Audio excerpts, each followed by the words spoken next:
Why do women cry? From resentment, from pain, from misunderstanding, and from loneliness. When there is no one close to you, no one to comfort, to set the shoulder, to help, to support. Lonely women cry into a pillow, complain to the cat, with which they spend long empty evenings, experiencing the problems of heroines in novels, TV shows, or talk shows. Candace cried altogether. She sat in the kitchen, at the untidy table littered with dirty plates and cups, nibbled bread crusts, spilled ketchup, crushed cigarette butts.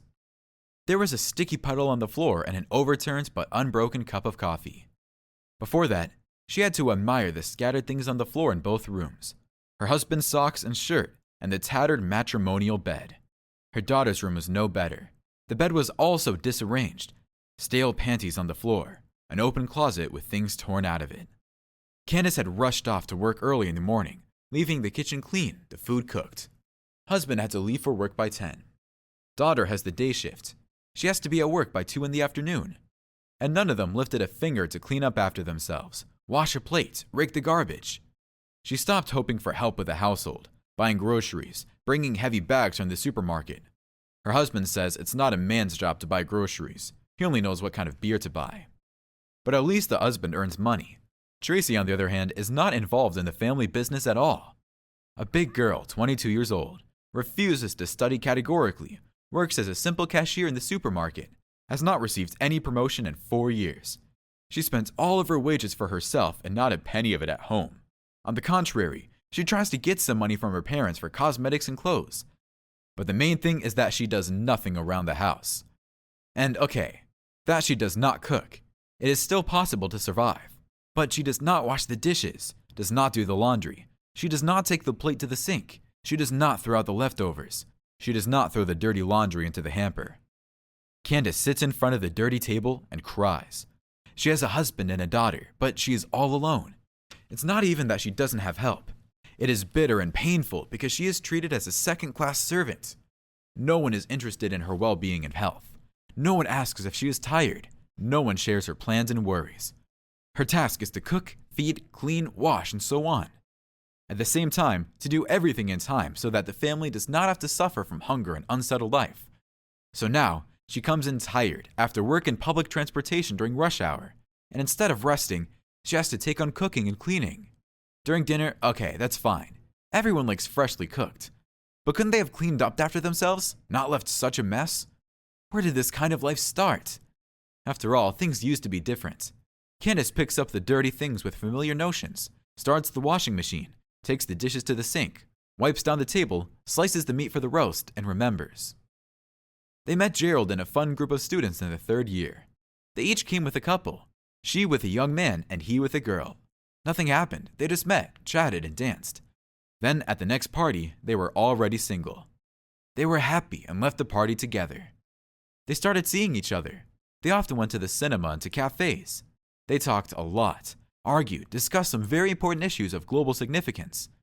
Then there was more hugging, kissing, and other sensual pleasures. In the end, a year later, everything ended with a noisy student wedding. There were no problems with housing. They graduated from university. Gerald went to work and Candace went on maternity leave. And after the birth of their daughter, the relationship remained the same. Gerald helped around the house, went grocery shopping, could do the dishes, and even occasionally cooked a meat dish.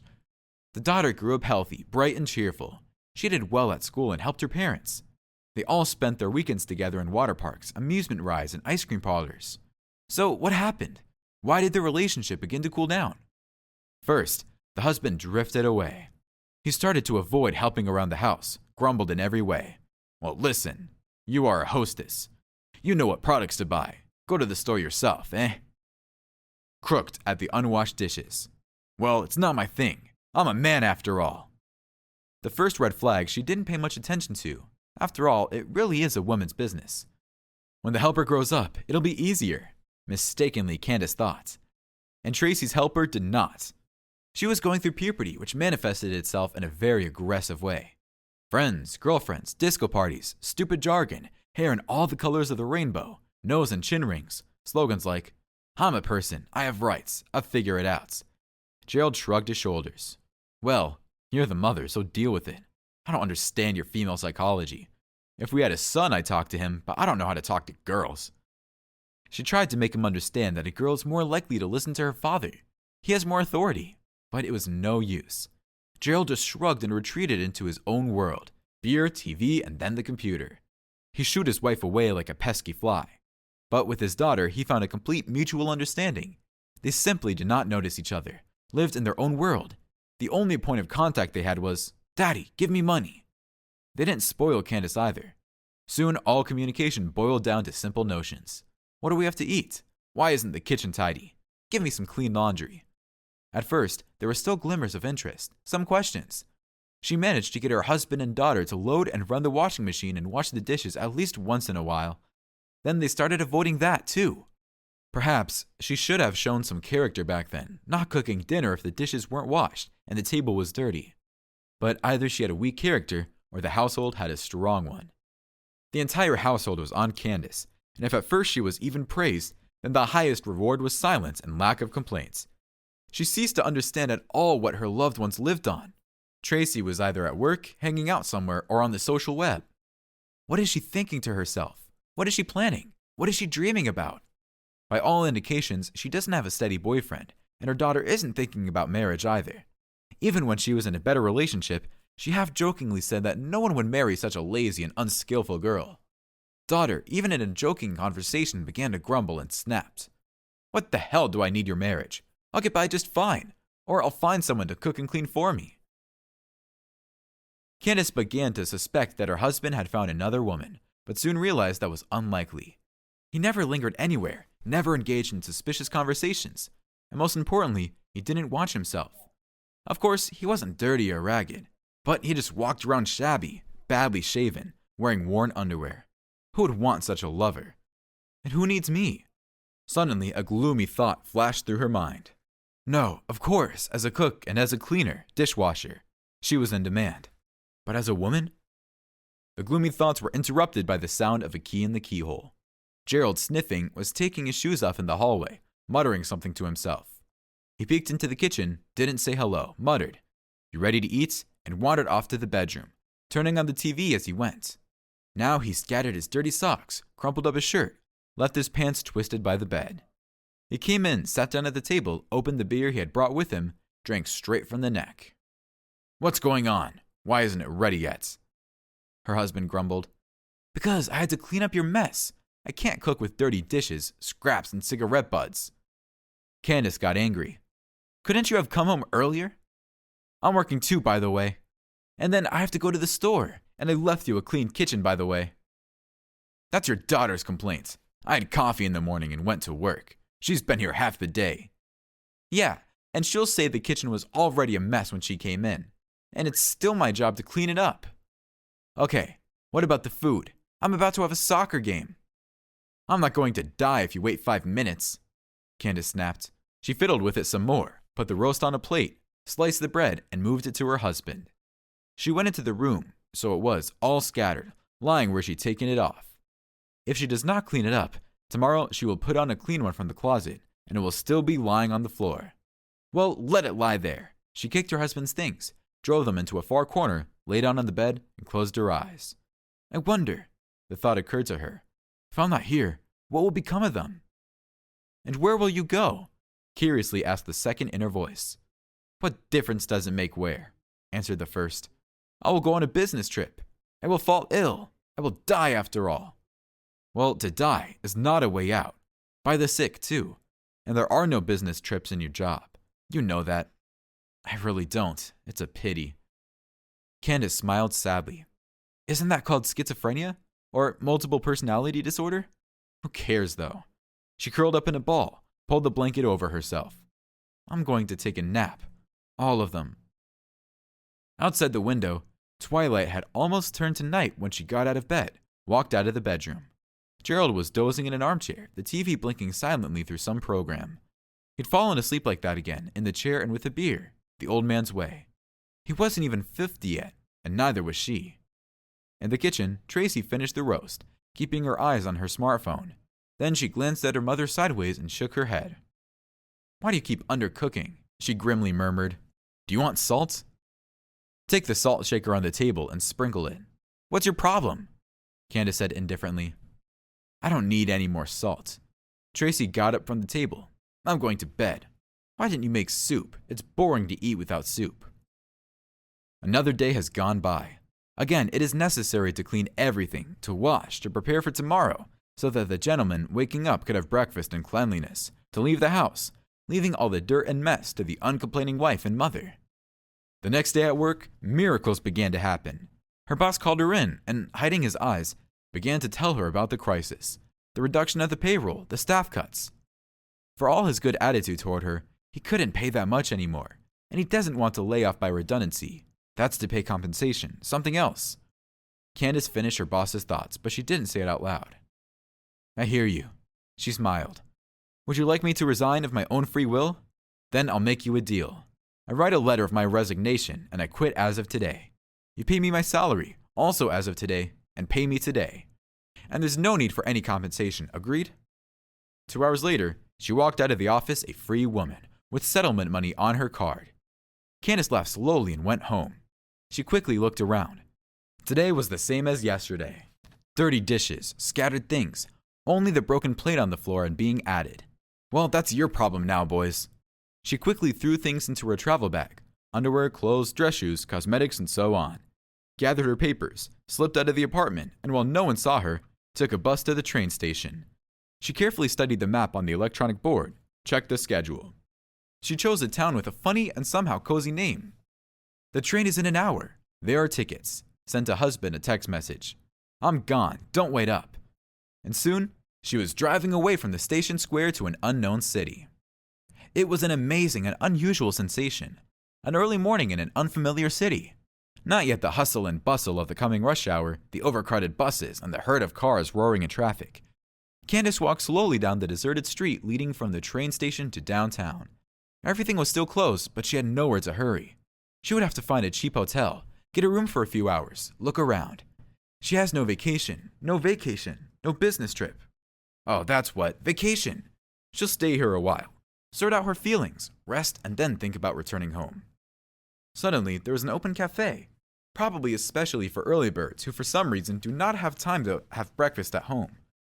At first, she decided to limit herself to coffee and pastries, but then she saw appetizing dishes in the window and wanted a full breakfast. At the same time, she looked through the local sites and found a cheap hotel. She rented a single room, changed into her home clothes, and laid down on the couch. Okay, lots of missed calls, mostly from her husband and daughter, and messages. Where are you? Why aren't you answering? When are you coming? What a mess. We're hungry. Why do I have to starve? What kind of antics are these? Go back to your duties at once. So, that's how it is. Pranks, duties, starving poor things. A big man and a big girl, helpless like newborn kittens. Why hurt the kittens, though? They didn't make such a mess. And no one even half a word did not ask where she was, how she was feeling, whether she was okay. Well, that's it, darlings. A point of science experiment. Until you start a normal communication, you're not a free housekeeper, and I don't want to be a slave. That's enough. She typed out a short message. I've decided to take a vacation and rest. You are adults, do without me. She called her best friend, who also had missed calls. Hi, Isabel, did you call me? Oh, our missing person. She was delighted. Where did you disappear to? There was such a commotion here. Gerald is ranting and raving. Tracey too. Are you all right? Anything you want to tell me? What's there to tell? You know that in my house. Fetch, cook, clean up. They don't put the plate in the sink. Dirty socks all over the apartment. And I'll just shout, come on. No reason to lie down. So I arranged myself a vacation. I went to another city. I'm going to sit here, enjoy life, let them feel. And until they change their consumer attitude towards me, I'm not going back to them. That's great, Isabel marveled. I couldn't do that. Why would you? Your men are independent. They do everything around the house, and they clean and cook. Yeah, you're right, Isabel chuckled. I was just saying that. And by the way, don't call this number anymore. I'll buy another SIM card tomorrow, for everyday use. I'll keep this one as a backup, and I'll call them every few days to check. Come on, bye. I'm going to rest. For the next few days, she rested. She walked around the city, visited local museums and the picture gallery, watched modern movies in the cinemas. She came to her room tired, but happy. The place was clean, there was no dirty linen and dishes lying around. No one demanded to serve dinner. No one shamed her for the mess they had made. There was still no communication with the family. They were still concerned about one question: when would you come, clean up, and feed them? She was touched by her husband, who was seriously threatening to divorce her. Naive. What does she care? She's fine on her own. But how he imagines his life without a nanny is the question. Obviously, he would have to stay in this lovely town for a while longer. However, an understandable problem arose. The money received upon dismissal went very quickly. The hotel, though considered inexpensive, but still paying for room, was a sensitive blow to the budget. And eating in a cafe was expensive. She had to find some part-time work while she lived here, and probably rent an apartment. It was unlikely the family matter would be settled anytime soon. The question of work was solved unexpectedly quickly. In the very cafe where she was already used to having breakfast, a notice was posted that a technician was needed. She approached the girl at the cash register, who sent her to the manager, a man her age, the businesslike, thorough, not arrogant Eric Welsh. He told her what was required and what the salary would be. It turned out that a technician was the real name of a regular cleaner, dishwasher that is. You had to do what she did in her home: clean the tables, wash the dishes, and in the evening after closing time, the floors. Except that you didn't have to cook. But she would be paid a salary for that, and on top of that, a free lunch during the day. When asked when she could start work, she shrugged her shoulders. When do I have to? Ideally, right now. Eric smiled. Well, now it is, Candace replied. She smiled back too. The workday began. Despite her non-prestigious position, she liked working in the cafe. No one looked down on her, they simply talked to her. She coped with her work playfully, made no mistakes, and everyone was happy. She hardly ever saw the director. He had a few of these cafes, and he didn't come very often.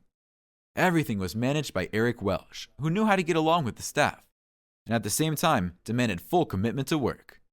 One day, Isabel called her, told her to register on a well-known social networking site, and to read Gerald's accounts. Candace did as she was told and was stunned. Her husband trashed her, telling everyone how mean and promiscuous she was, how cruel she had been to him and to the baby. There were also comments from sympathizers, mostly women. Candace knew how this would end. A single man with an apartment. She had no claim to it, Gerald had inherited it. Would quickly fall prey to a woman with a lot of money who would round him up. And then she wouldn't be a housekeeper like Candace, she'd put him to work. She found the daughter online too. She was very surprised by her status. Married. She got over herself and called. Tracey spoke to her aloof but confirmed the information. Then she came down on her mother again with recriminations and accusations. It seemed there was nowhere for her to go back to and no reason for her to. Candace listened to herself and realized that she hardly regretted it. She and her husband and daughter had grown so distant from each other over the past few years that a complete breakup didn't hurt. Now, she had to think about a permanent arrangement. She needs to wait for a paycheck and find an apartment to rent. The money should be enough. She lives modestly, not luxuriously. And on top of all that, there's one thing to sort out. She had a mysterious admirer at work. Almost every day, she found some cute little things in her back room. A bouquet of daisies, a chocolate bar, an apple, a little toy. On the one hand, like any woman, she was pleased. But what bothered her was that she didn't understand who it could be and what he wanted. The staff was mostly female. The exception was the manager, the chef, and 3 shift security guards. There were no outsiders allowed in the offices, so it had to be one of them. But who? Eric Welsh is stupid to even think about. A respectable man, an executive, probably married. And suddenly starts an affair with an elderly cleaning lady, even though there are plenty of young girls around. Cashiers, waitresses, assistant cooks. Chef Anzor is even more fun. Huge, noisy, angry on the outside, but kinder on the inside. He would grab the girl's shoulders, elbows, and other places, cluck his tongue, hug them, and give them a peck on the cheek. But it was all external. His wife Manana worked here, in the accounting department, and was completely calm about these displays of temper. But Candace did not fit in this scheme at all. Security guards? Jack is old enough to be her son. Bruce didn't drink except when he's working, and he's not interested in anything but booze. Leonard? Maybe there was something about him, but on the other hand, such people usually didn't bother with innocent gifts in the dark, but just wanted to nestle in a corner and let their hands loose. This went on for 2 weeks, and no clue appeared until one day she came to work early, opened the door to the back room, and was face to face with Eric Welsh coming out of there, and on the table was a fresh bouquet of daisies. The first to come to his senses was the boss. He smiled slightly and embarrassed, put his finger to his lips, and said quietly, "I apologize for the expressions of sympathy, Candace. In the working environment, it is indecent to talk on these topics. So, I invite you for a walk tonight after work, or I will try to justify my behavior. I'll wait for you at 7 o'clock in the park near the central flower bed." Candace nodded in agreement, and only then realized that she had just agreed to a conspiratorial date with her boss.